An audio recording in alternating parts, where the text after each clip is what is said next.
Pare e pense. Quantas pessoas você conhece que têm o nome de origem africana? Eu vou dar um tempinho para que você consiga refletir um pouco mais. Pois é. Agora eu te pergunto, em um país em que 56% da população é formada por pretos e pardos, como é possível ser tão difícil encontrar os traços das nossas raízes em nossas identidades? Num país de muitas Marias e Joãos, Washingtons e Alices, Pedros, Josés e Valentinas, batizados como Silva, Santos, Souza, Nascimento, eu pergunto: onde estão as Odaras, as Nzingas, os Aquins, os Taiôs? Cadê as famílias de Oió, Abel Cutá? Quem teria um interesse tão grande em tentar apagar os rastros da nossa cultura, religião, línguas? E por qual motivo essa busca incessante em tentar acabar com a força vital de um povo? O que ganham aqueles que matam e perseguem até hoje os descendentes dos ancestrais que chegaram aqui sequestrados? Neste episódio, nós vamos tratar sobre o roubo da identidade africana no Brasil. Eu sou Francis Cardoso. E eu, Rafael Santana. Está começando o Pele Preta.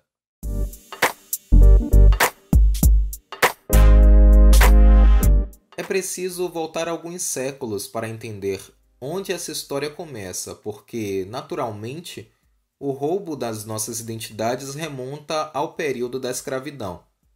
Capturado dentro do seu continente, o africano era rebatizado antes mesmo de embarcar à força para as Américas. Com a anuência da Igreja Católica, ele recebia um nome cristão, como Pedro, João ou Maria. Como os africanos foram traficados aos montes durante mais de 3 séculos de escravidão, obviamente esses nomes se repetiam, então era preciso encontrar uma forma para diferenciá-los. Você tem muitas vezes a adoção de um segundo nome, que não é o nome que vai estar no documento, mas, digamos assim, seria o nome social, o nome do cotidiano. Este é André Carvalho, que é mestre em História, Educação e Contemporaneidade. Que iria lhe trazendo determinado tipo de característica. Então era Pedro, Cabinda, Maria, Nina, João, Mandinga.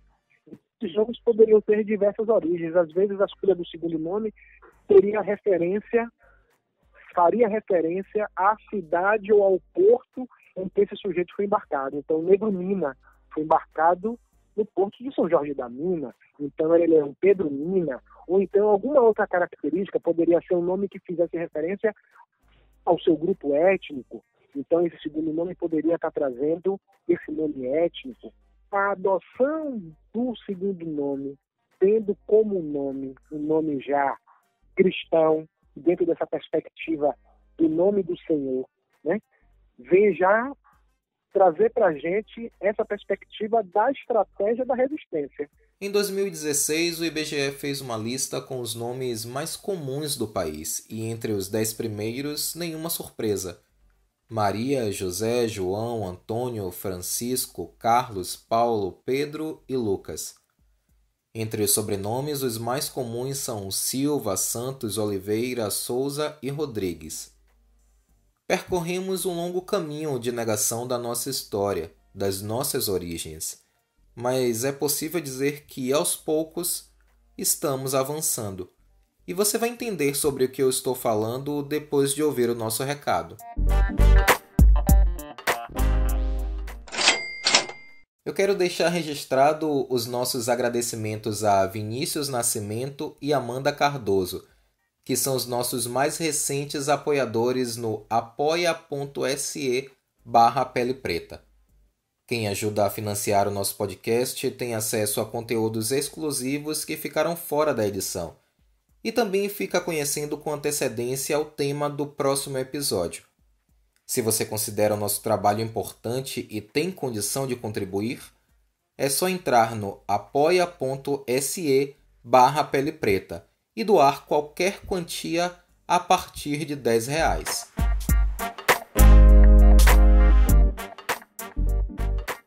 a negação do nome é também a negação da memória. Você, quando nega o nome do outro, você nega também a sua individualidade, porque o nome é individual, o nome é seu, o nome é único e exclusivo. Antes de mais nada, é preciso ter em mente que a África é um continente imenso, hoje formado por 54 países. Gente, só é feliz quem realmente sabe que a África não é um país.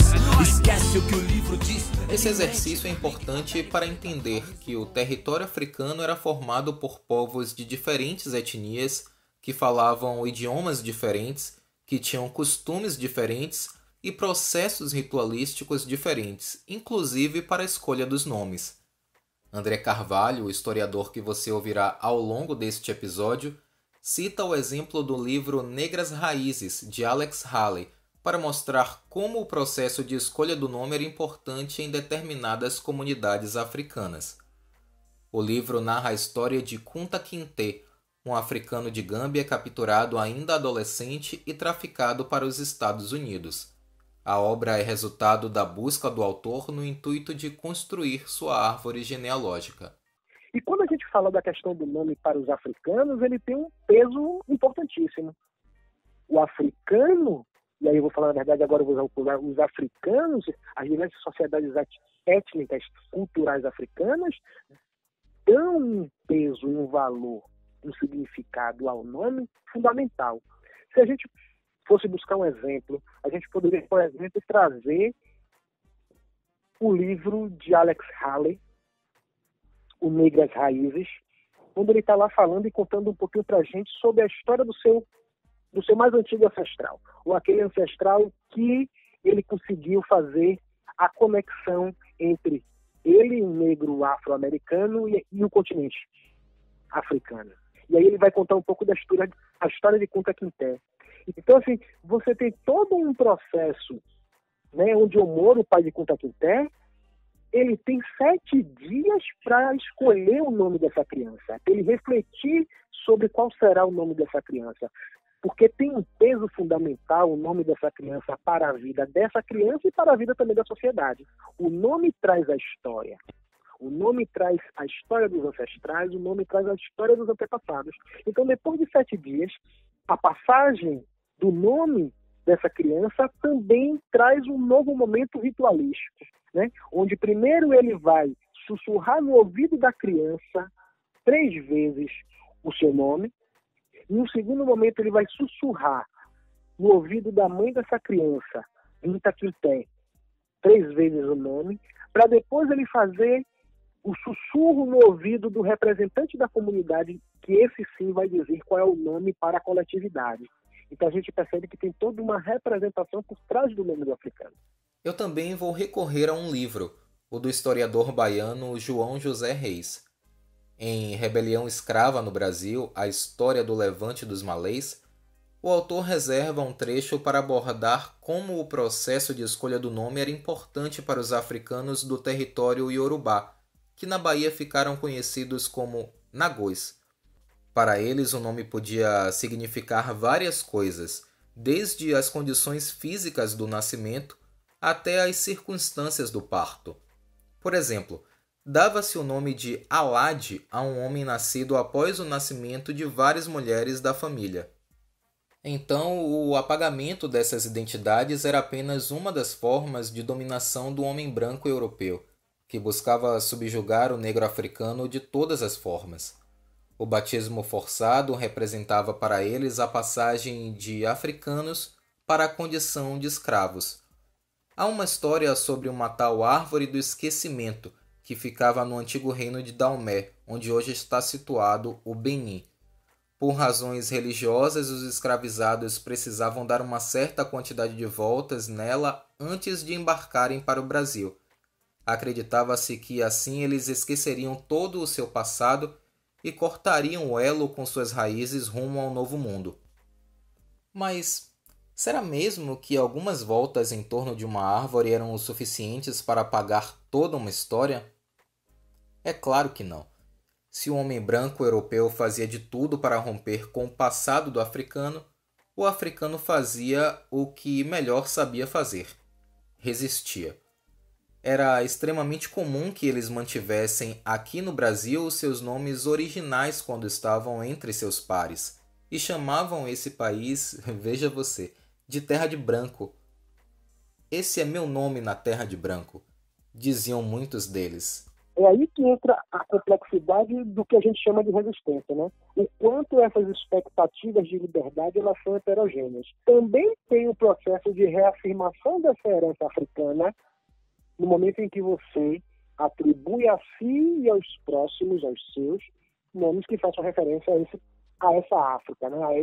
a essa cultura que você deixou do outro lado, né, do oceano, mas que você trouxe de forma simbólica e que você tenta representar de forma simbólica na forma de comer, na forma de se vestir, na forma de cultuar. Então você tem essa estratégia sendo utilizada dessas duas formas. Aí você pode se perguntar, tá bom, então por que depois da abolição da escravatura em 1888, os negros não passaram a usar os seus sobrenomes originais? Imagina você, negro naquela época, utilizando um sobrenome africano. É claro que ia dar ruim. Os ex-escravizados sabiam muito bem que isso poderia ser uma tremenda de uma encrenca, por isso adotaram o segundo nome dos seus senhores. Era também uma forma de resistência. Antes mesmo da abolição, quando um escravizado conseguia a carta de alforria, nela precisava constar um sobrenome, e ele só era legitimado se fosse um sobrenome de branco. Seria melhor para aquele sujeito, a depender da realidade que ele estava inserido, colocar um sobrenome africano ou um sobrenome cristão? Ia depender. Talvez não caiba a gente julgar, né? Porque aí o julgamento poderia fazer a gente cair no anacronismo. A gente usar os nossos valores referenciais no sentido de avaliar, de julgar esse outro. Porque, na realidade, muitas vezes esses documentos, quando eram buscados, né? Quando esses homens e mulheres pretas buscavam esses agentes públicos, oficiais públicos, para poder autenticar esses documentos, autenticar um contrato, por exemplo, era no sentido também de institucionalizar o nome, colocar o nome no papel, pensando que essa sociedade é a sociedade da escrita, é a sociedade que legitima a verdade a partir da escrita, o que não está escrito se perde. Então você precisa do documento, você precisa do salvo-conduto, você precisa do seu documento de alforria. Então você legitima o seu nome a partir desse documento, dessa escrita, porque em algum momento você pode ser colocado contra a parede e o documento pode mostrar quem você é, o proprietário, o herdeiro, né? Então são, na verdade, diversas estratégias que vão estar sendo construídas ao longo dos séculos.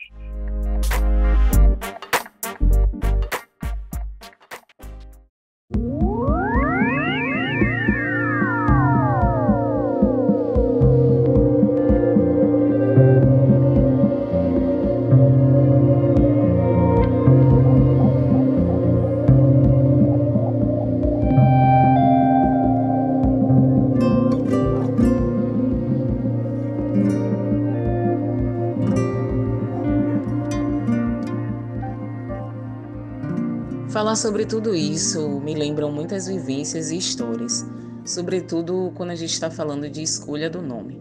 Além de me lembrar de uma das cenas mais emocionantes do filme Rei Leão, aquela cena clássica em que o Simba é apresentado a toda a comunidade, e com certeza isso não é uma coincidência, essa conversa me remete também às festas populares que acontecem nos terreiros e são das festas mais esperadas, as conhecidas saídas de Aú, ou muzenzas.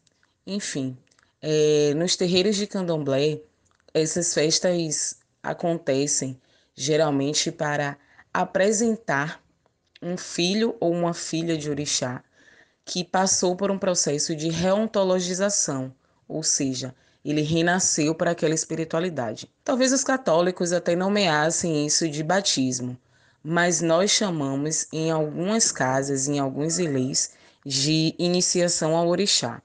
E quando se nasce, qual é a primeira coisa a se fazer? Escolher um nome, pois Assim acontecem nos rituais de religiosidade de matriz africana, sobretudo quando falamos de candomblé. Bem, essa é uma cerimônia pública e esse momento ao qual eu narrei acontece exatamente para que essa pessoa seja apresentada para aquela nova comunidade. E o seu nome também é dito em público e em voz alta, após um processo espiritual fortíssimo. Coisas desse tipo, somente a ancestralidade é capaz de nos trazer. E é engraçado porque enquanto a gente falava sobre ritual de esquecimento, digamos assim, né, ao qual os negros escravizados foram submetidos, eu voltava aqui nas aulas da professora Catiúcia Ribeiro, no curso de filosofia africana, desculpem. No dia, em uma das aulas em que ela e o professor Rafael falavam sobre o fato de que o xirê, que é a grande roda que nós fazemos nos terreiros, louvando, saudando, agradecendo e convidando os nossos ancestrais a se juntarem a nós durante essa festa, esses xirês eles são feitos em sentido anti-horário. E o Rafael nos chamou a atenção para isso, de que pode ser uma simbologia relacionada ao retorno ao passado. Então, talvez girar em sentido anti-horário seja uma forma de conexão entre o passado, o presente e o futuro. E observem que praticamente todos os nossos rituais, festejos, encontros são feitos em forma de roda, em forma de círculo. A capoeira, o samba, o jongo, o batuque, todos são, inclusive, formas de resistirmos. Bem, conhecer nossa história nos aproxima da nossa ancestralidade e nos faz entender que até hoje ainda estão tentando nos fazer dar voltas e voltas e voltas nessa tal árvore do esquecimento. Quando eles nos matam, nos prendem, nos subjugam, quase que não quer sair, nos invisibilizam e nos inferiorizam. Mas nós resistimos a cada traço no rosto, a cada batuque, a cada gingado, a cada canto entoado, a cada samba no pé, cada roupa, cada turbante, cada cabelo black armado e a cada história contada pelos nossos. Bem, essas são formas de dizer que estamos aqui e que seguiremos. Nossas antepassadas jamais serão apagadas ou esquecidas. Seguiremos resistindo, seja através do jixá ou do hip hop, do samba, do jazz ou do funk. Vocês não irão apagar a história e a memória do povo mais antigo desse planeta. Vocês não irão nos fazer esquecer que nós somos pessoas pretas e somos descendentes de rainhas e reis. Somos descendentes de A, de Odés, de Alafins, de Obás. E como diz a Catiúcia, a quem eu sou muito grata por essa travessia, o futuro é ancestral, meus lindos.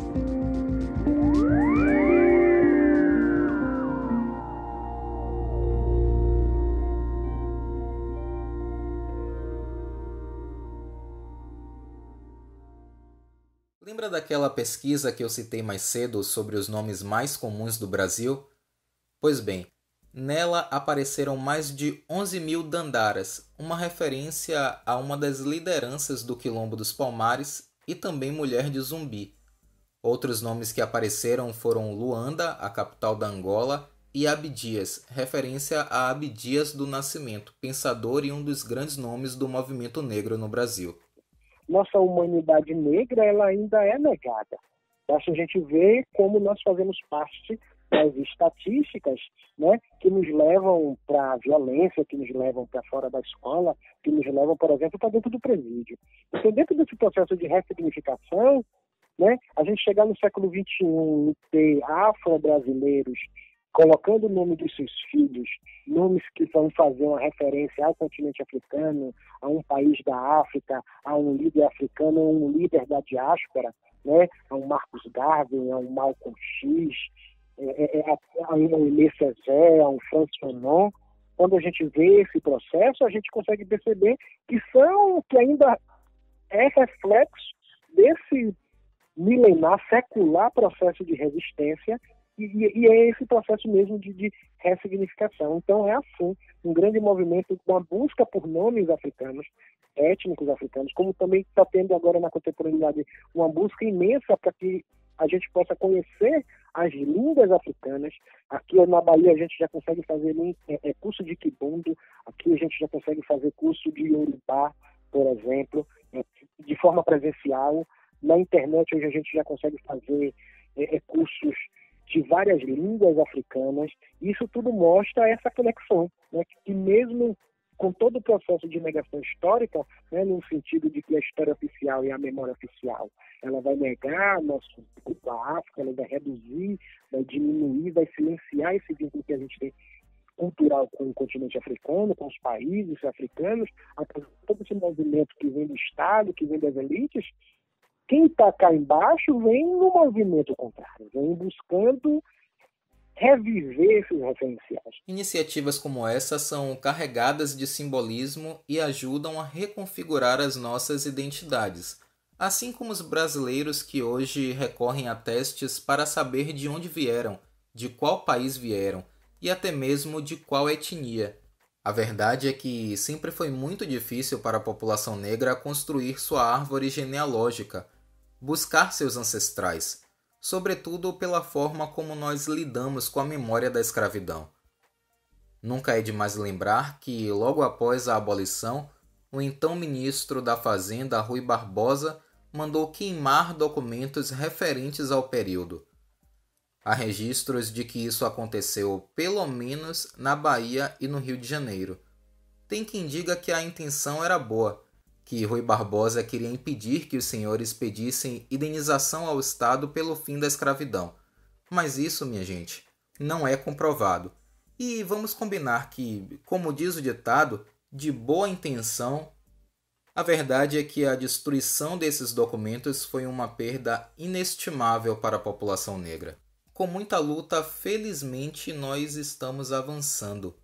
E para que continuemos seguindo nesse caminho, é preciso voltar o olhar para a maneira como estamos educando nossas crianças e pensar não apenas em uma educação antirracista, mas também em uma perspectiva de educação afrocentrada.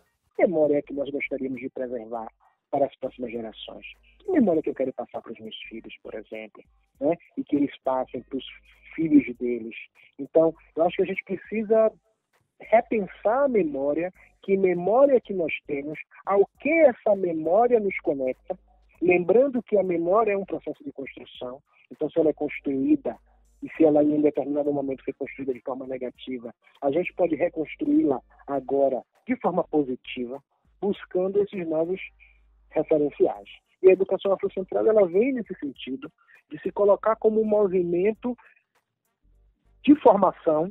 E aí não precisa ser dentro da escola, pode ser no lar, entre os amigos, nos vários espaços sociais onde nós estamos inseridos, que seria a gente estar dialogando a partir da trazer, na verdade, outros referenciais. E esses outros referenciais estão no cabelo, como a gente coloca a trança, por exemplo, ou o black, ou o cabelo cortado de uma determinada forma, ou esse referencial vai estar na roupa, ou esse referencial vai estar no nome.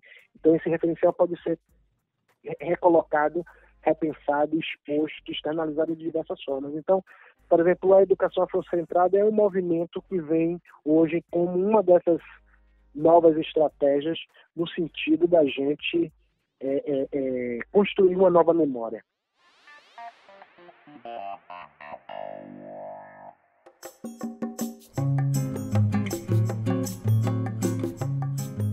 Chegando à parte final do nosso podcast, é hora das nossas dicas. Franzinha, o que é que você tem pra gente? Então, Linges, para finalizar com as minhas dicas de hoje, eu gostaria de ler uma poesia do ancestral vivo Antônio Bispo dos Santos, mais conhecido como Nego Bispo. Fogo, queimaram Palmares, nasceu Canudos. Fogo, queimaram Canudos, nasceu Caldeirões. Fogo, queimaram caldeirões, nasceu pau de colher. Fogo, queimaram pau de colher e nasceram e nascerão tantas outras comunidades que vão cansar se continuarem queimando. Porque mesmo que queimem a escrita, não queimarão a oralidade. Mesmo que queimem os símbolos, não queimarão os significados. Mesmo queimando o nosso povo, não queimarão a ancestralidade. E assim eu deixo vocês com as dicas do dia. O livro do Nego Bispo, Colonização, Quilombos, Modos e Significações. E é claro, com a dica de que vocês precisam fazer o curso da filósofa e professora Catiúcia Ribeiro. O curso de Filosofia Africana, já dividido em 2 módulos, que é o curso de Introdução e o módulo 1. Para saber mais informações, sigam ela no Instagram, @Catiúcia Ribeiro, com K, 2 T's e 2 I's. Bem, essas foram as dicas de hoje. É isso aí, lindes. Tchau, tchau e até breve. Bom, eu vou indicar o projeto de André Carvalho, esse historiador que esteve com a gente nesse episódio. É o Experiência Griot. Antes da pandemia, ele organizava roteiros e levava, um certo grupo de pessoas para conhecer e para visitar locais que têm grande influência da história e da cultura negra, museus, restaurantes. Eu inclusive fiz esse roteiro com ele. Agora, durante a pandemia, ele está fazendo algumas lives, inclusive eu já fui convidado e vou participar de uma delas. Então você pode ir lá no Instagram procurar por Experiência Griot. Griot Exp. Grioexp. Experiência Griot é o nome do projeto. Valeu, galera. Muito obrigado pela companhia. Espero que vocês tenham apreciado esse podcast da mesma maneira que eu apreciei fazer. Esse episódio tem roteiro e edição de Rafael Santana. Este que vos fala. Um abraço.